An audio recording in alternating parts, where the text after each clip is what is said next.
Miami Dolphins finalized a major contract extension on Friday, but maybe not one you were expecting. Head coach Mike McDaniel getting a contract extension with the team through the 2028 season. We're breaking that down here today on Locked On Dolphins.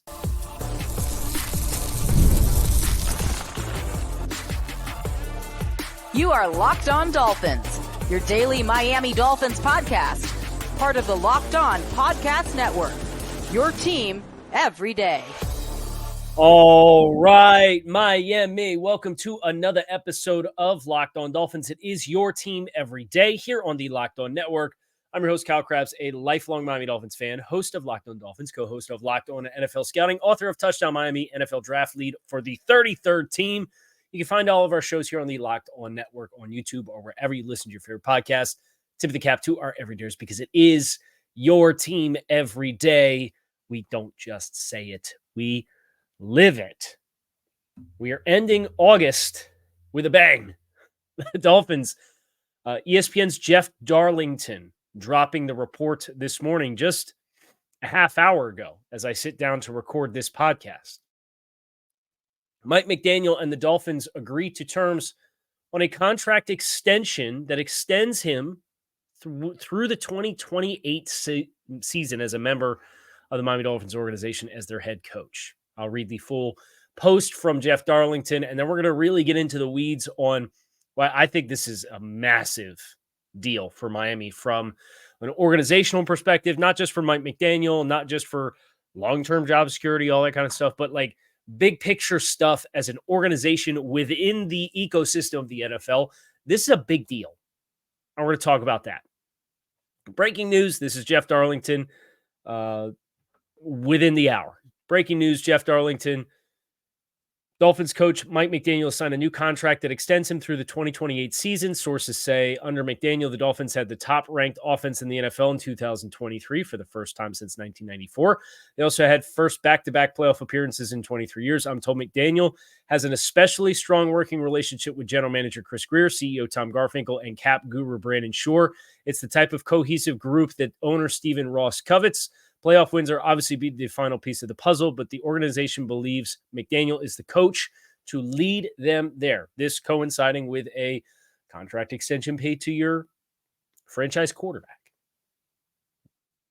Earlier this month, I guess, still technically, that happened within the first couple of days of August. So August 2024, a big month for long-term, big picture stability for the Miami Dolphins. And for McDaniel to come in, this report from Darlington gives the backing of why the Dolphins made the choice that we did. And we've unfortunately had to relive like the end of the Brian Flores era and what that tenure was like and what that building was like for not just Tua Tagovailoa, but the entire organization. And the organization has made strides, and their big motivating factor to move on from Brian Flores, in spite of the hot ending to the season, was, well, we want to have a more collaborative and cohesive group. And when you get to a certain threshold in the NFL, anybody can start from scratch. Anybody can hire a GM and a coach and start to build a roster. And the first 2 years, if you're, working with no expectations and go back to 2019, generally it's fairly easy for everybody to have a kumbaya type situation because you're building. Everybody knows it's going to take some time. And the Dolphins know this as well as any organization across the league, especially when they had to share a division with the gold standard of stability, the New England Patriots, for 2 decades. Once the pressure cooker starts to get turned up, people start to look at their own situation and look at whether or not the team is performing the way that they want it to. And is it my fault? Is the owner going to look at me and decide that I'm the problem and get rid of me? I better make sure I talk to the owner and he knows it's so-and-so's fault and not my fault. Think back to those early Stephen Ross era Dolphins teams. You know the ones I'm talking about, the Tony Sparano, Jeff Ireland, Donna Ponte, triumphant of power figures within the organization, fighting amongst themselves to sell on to Stephen Ross why they weren't the problem with the team and so needs to go and it's not me, it's them. And you're spending so much of your time looking inward at each other and fighting competitive battles with each other that you're not moving in the same direction to try to achieve a team that can successfully compete on the field. Instead, you're competing internally to save your own butt. And I'm not saying that was what happened with Brian Flores. The Brian Flores school of thought, as we've come to gather as much information as we can, and there were things that Brian Flores, coming in here was not put in a totally fair position to be successful. I think that both things can be true. But coming from the Bill Belichick school and tree of team building and roster management, right? It was Bill did everything. And then Bill O'Brien in Houston. When things start going wrong, start getting rid of people and I'll do everything. And that was what the Dolphins, they saw the writing on the wall for the way that it was going to trend. And they proactively made a decision to move on from Brian Flores amidst other issues that exist. But their big motivating factor that they illustrated and communicated was we want our football operations team to have a collective and collaborative group. And I still see to this day people debating about whether Mike McDaniel wanted Cam Smith or not. And then he gets Devon Achane. And did we force Patrick Paul on him? And he wanted a running back or he wanted this, that, the other thing. It doesn't matter. It's a collaborative effort from everybody involved. And there seems to be the right blend and combination of people that has been paired with enough success, not gold standard of success, not a championship, not a playoff win. I understand that's what we're playing for. Everybody knows that too.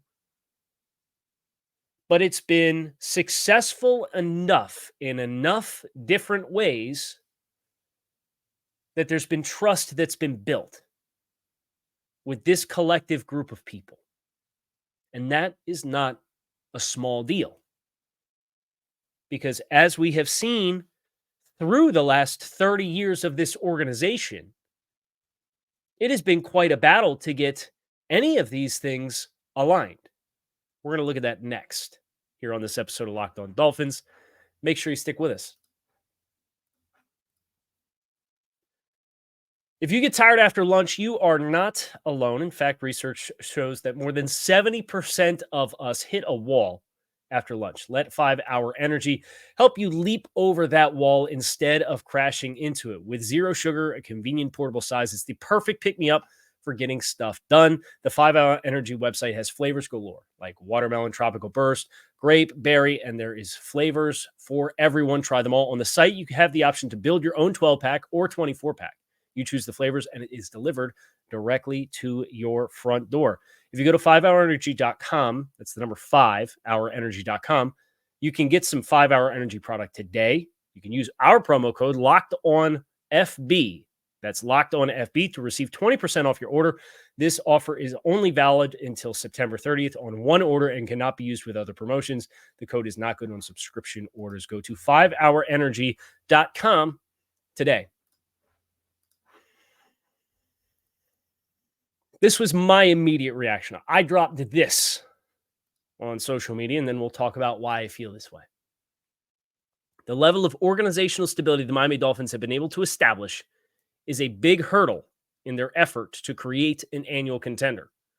The Dolphins will have peaks and valleys within their competitive window from a talent perspective, but achieving the threshold they now have amid the McDaniel extension puts this team in a place it probably has not been since the mid-90s.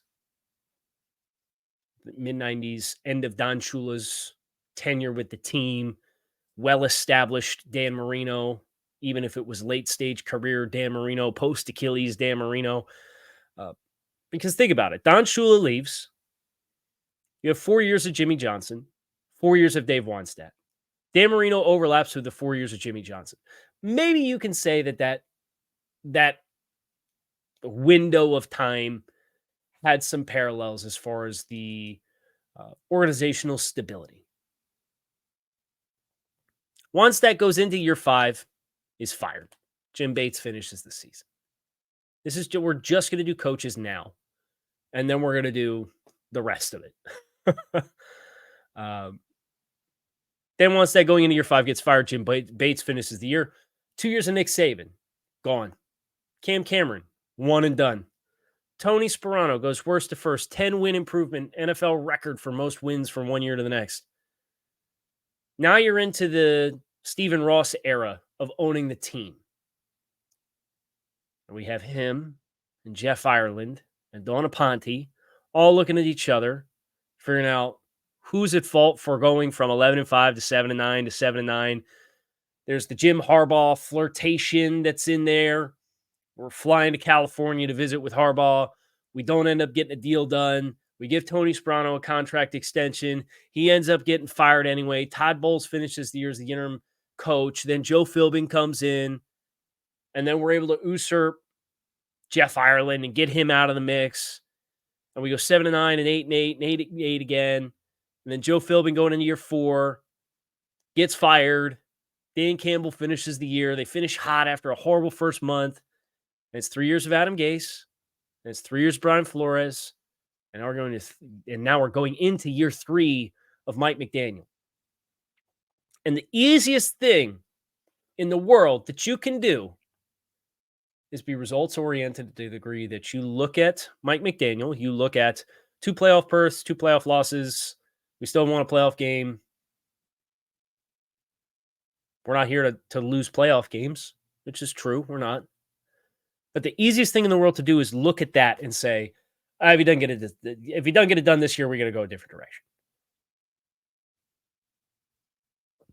If he can't get over the hump now, then he's obviously not the man for the job. We need to move on.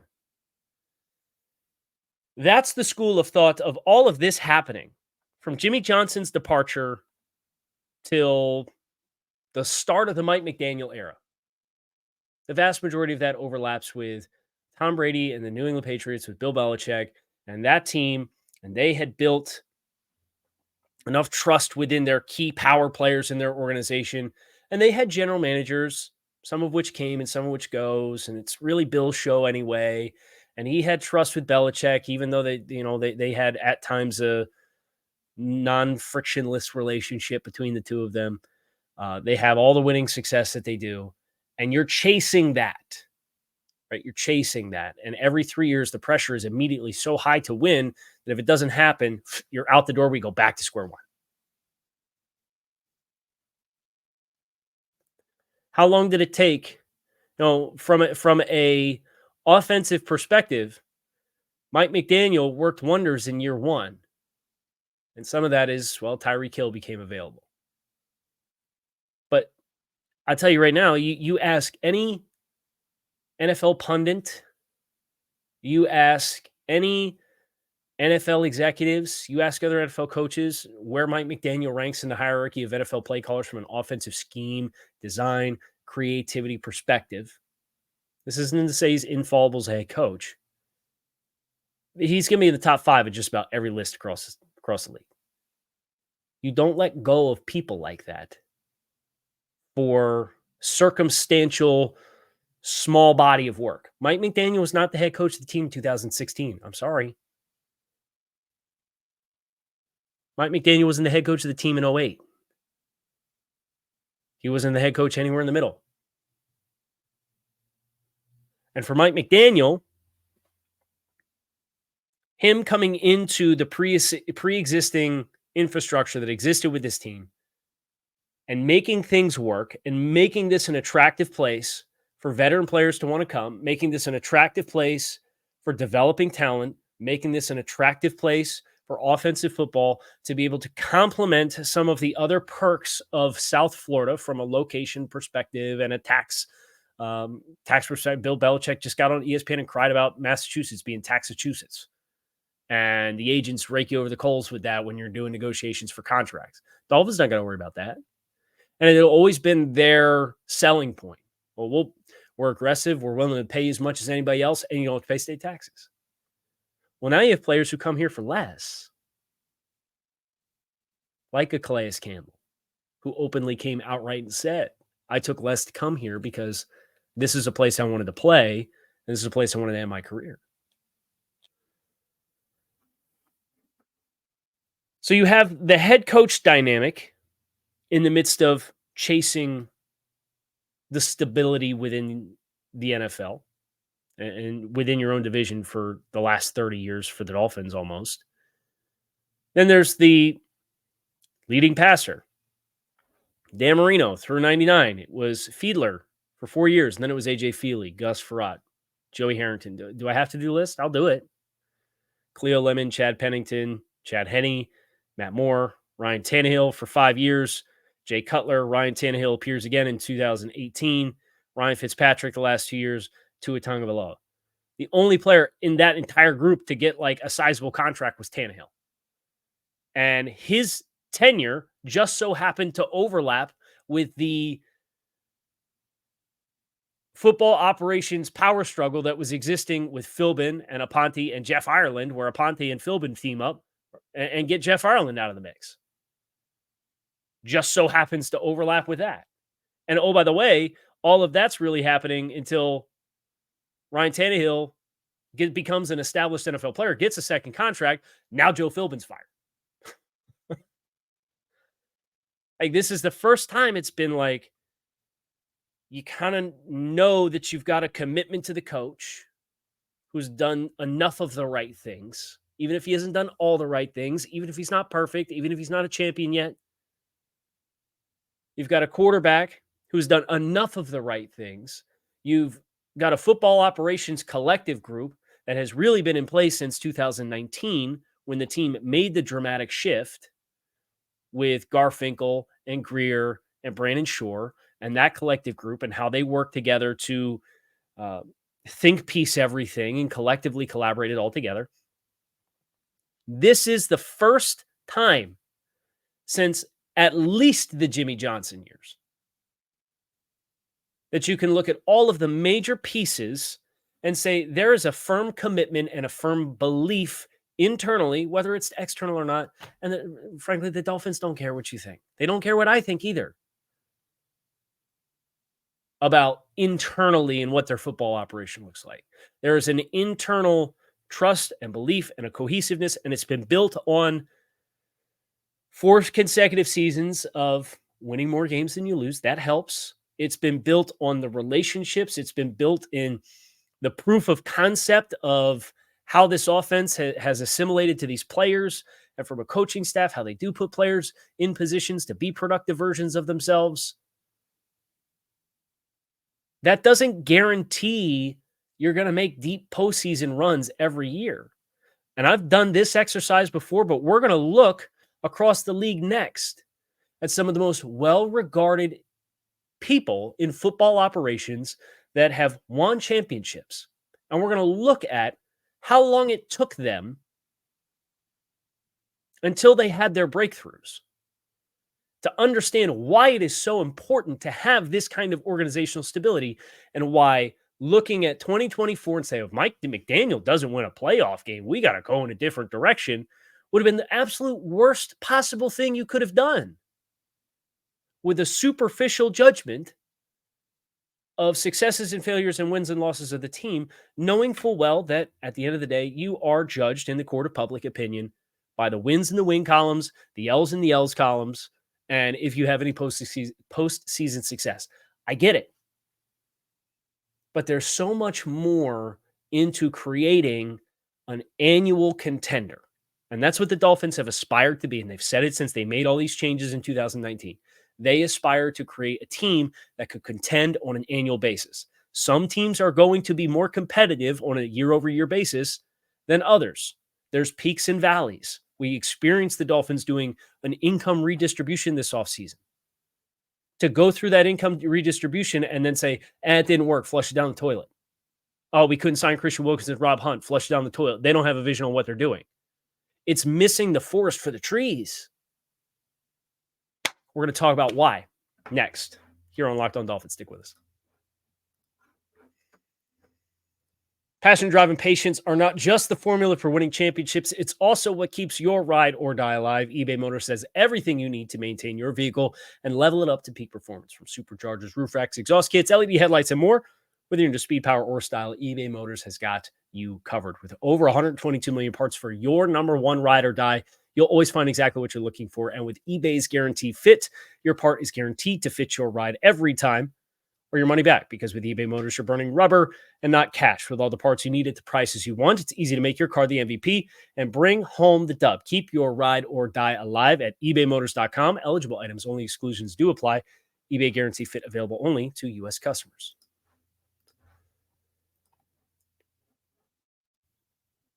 Let's start with everybody's favorite football executive. Howie Roseman has developed and cultivated a sterling reputation for what he does with trades. He gets good football people in his building. He's been trusted through multiple life cycles of teams within Philadelphia, with multiple head coaches and multiple competitive windows that include teardowns and rebuilds back up. And he's been a successful executive. Do you know how long it took Howie Roseman from the time that he was named the general manager of the Philadelphia Eagles in 2010 until their team won their first playoff game? You know how long it was? 2010, they went 10-6, made it to the wild card round, lost in the wild card round.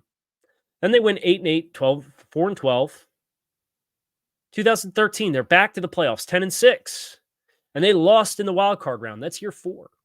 Year 5, they win 10-6, missed the playoffs. That's year 5. Year 6, they went 7-9, missed the playoffs. Year 7, they went 7-9, missed the playoffs. We're ready to run Mike McDaniel out of town 2 years of not winning the playoff game despite having talented rosters. Those Eagles teams had talented rosters. I mean, that 10-6 Eagles team had Andy Reid as the head coach, a Super Bowl winning coach. The defensive coordinator was Sean McDermott. And Michael Vick at quarterback. Made it to the Pro Bowl that year. Had LaShawn McCoy, Jeremy Maclin, Brent Selleck, a good player. Deshaun Jackson's on the team. Had a good offensive line group. Had a double-digit sack guy in Trent Cole. Sante Samuel had 7 picks that year. This was a talented football team. Brandon Graham was on the squad. They won a playoff game. If Mike McDaniel went 9-8 and then regressed back to 8-9 and missed the playoffs in year 2, everybody would have been ready to run him out of town. Howie Roseman, year 1, 10-6. Year 2, 8-8. Year 3, 4-12. That trend alone would get you fired. Now, Andy Reid was gone after 4-12. But Howie's still the GM. He was trusted to go through it and make some changes. They hired the wrong coach. They went 10-6, 10-6, 7-9. He survived through a head coaching change. And they go 7-9 in a foundational year, and then they win the Super Bowl in 2017. The first playoff game Howie Roseman experienced as an executive was in year 7. And we're talking about Mike McDaniel. If he doesn't win a playoff game in year 3, despite having a talented roster, we're going to run him out of the building. What are we talking about? This is why this kind of stuff is so important. This is why the stability in the runway, and once you believe you have the right people, commit and keep the right people and allow the process to play out, because there is variables you can't control. There is some degree of luck that's involved. Nobody wants to admit that. There is. How about Les Snead? Talk about Les Snead. Another championship executive. And we'll get to some coaches too. Don't worry. This isn't just executives and the proof of importance of organizational stability for executives. We'll get to some coaches too. Les Snead, 2012. You know what year it was until he won his first playoff game? How many years he was on the job? 7-8-1 in 2012. 7-9 in 2013. 2014, we're 6-10. 2015, they were 7-9. 2016, they were 4-12. He didn't have a winning season in his first 5 seasons as an executive. But they believed he was the right person because he had good process. He was aggressive, made good evaluations, and then he got the coach right. You go 11-5, losing the wild card round. So that's 12, 13, 14, 15, 16, 17. That's 6 years. Then in year 7, they make a Super Bowl run, losing the Super Bowl to the Patriots. 3 years later, win the Super Bowl. Howie Roseman and Les Snead didn't win a playoff game as what is largely considered some of the best executives in the game.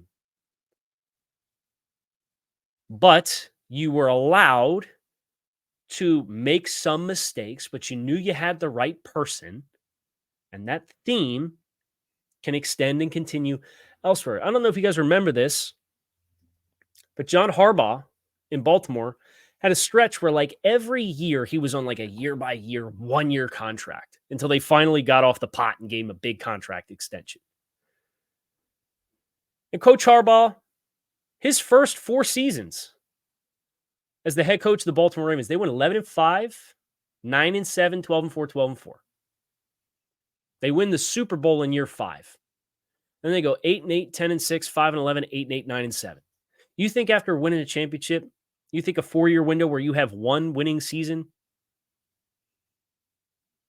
you think the conversation to get rid of him, move on from Harbaugh? Maybe, maybe not. But those Ravens teams, once they won the Super Bowl in year 5, Coach Harbaugh went 1, 2, 3, 4, 5, 6, 7 years with one playoff win. Then they won another one in 2020, and that was year 8, 9, 10. The Ravens, they won a playoff game this year. It was their 3rd playoff win in the last 12 years. We're sitting here talking about Mike in 2 years doesn't have a playoff win, so he's on the hot seat. And I get it, right? Like they won a championship. It gives you a lot more runway and leash. But is he the right person for the job or not? Regardless, you look across the NFL at the teams that are considered to be the annual contenders. Look at the 2023 standings. Buffalo. They have an established executive in Brandon Beane, an established head coach in Sean McDermott, an established quarterback in Josh Allen. Commitments to all of those personalities on their organization. And it has allowed them to grow together, to make mistakes, learn what buttons you have to push, and evolve together. Baltimore Ravens, we just got done going through. The Pittsburgh Steelers. Everybody jokes about this team being a cockroach that is just going to show up at the end of the year. Doesn't matter how bad it looks in September, Mike Tomlin's going to have a winning record. You want to go through Mike Tomlin and what it looks like from a playoff success perspective after he won a Super Bowl in year 2? I mean, and I know it's a hot button topic for a lot of Pittsburgh fans, but they look at Tomlin. He hasn't won a playoff game since 2016.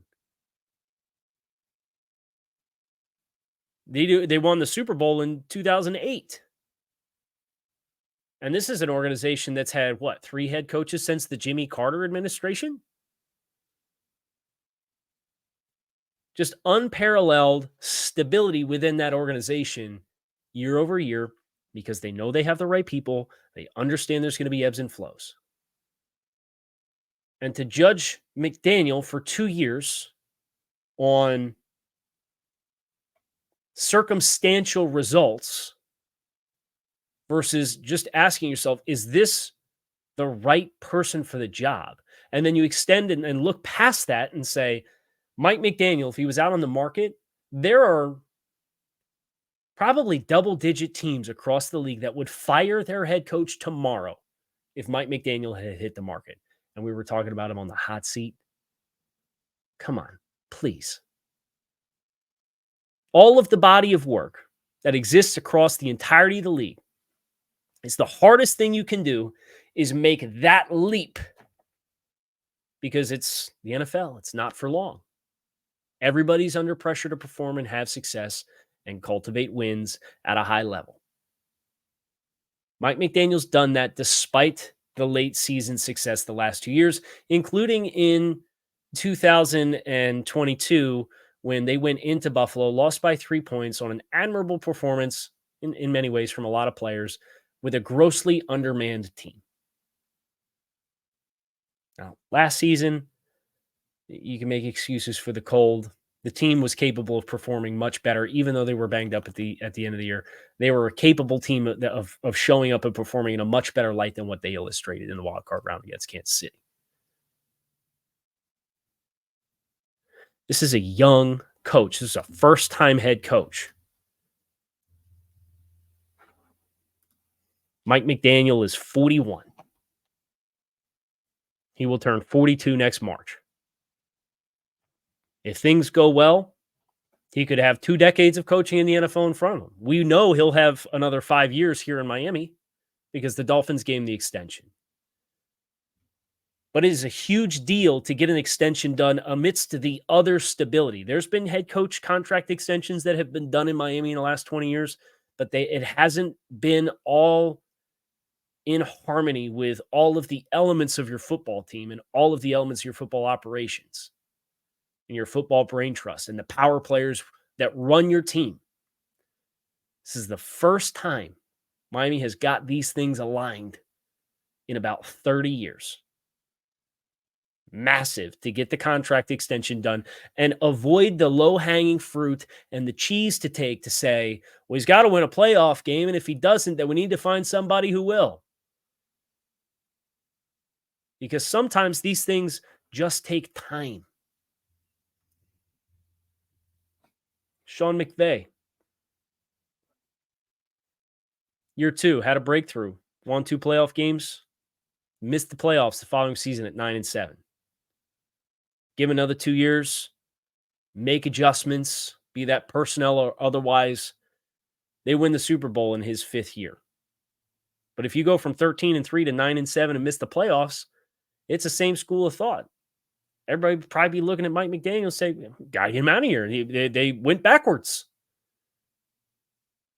But when you know you have the right people, you got the right people. And you don't make those changes just for the sake of change.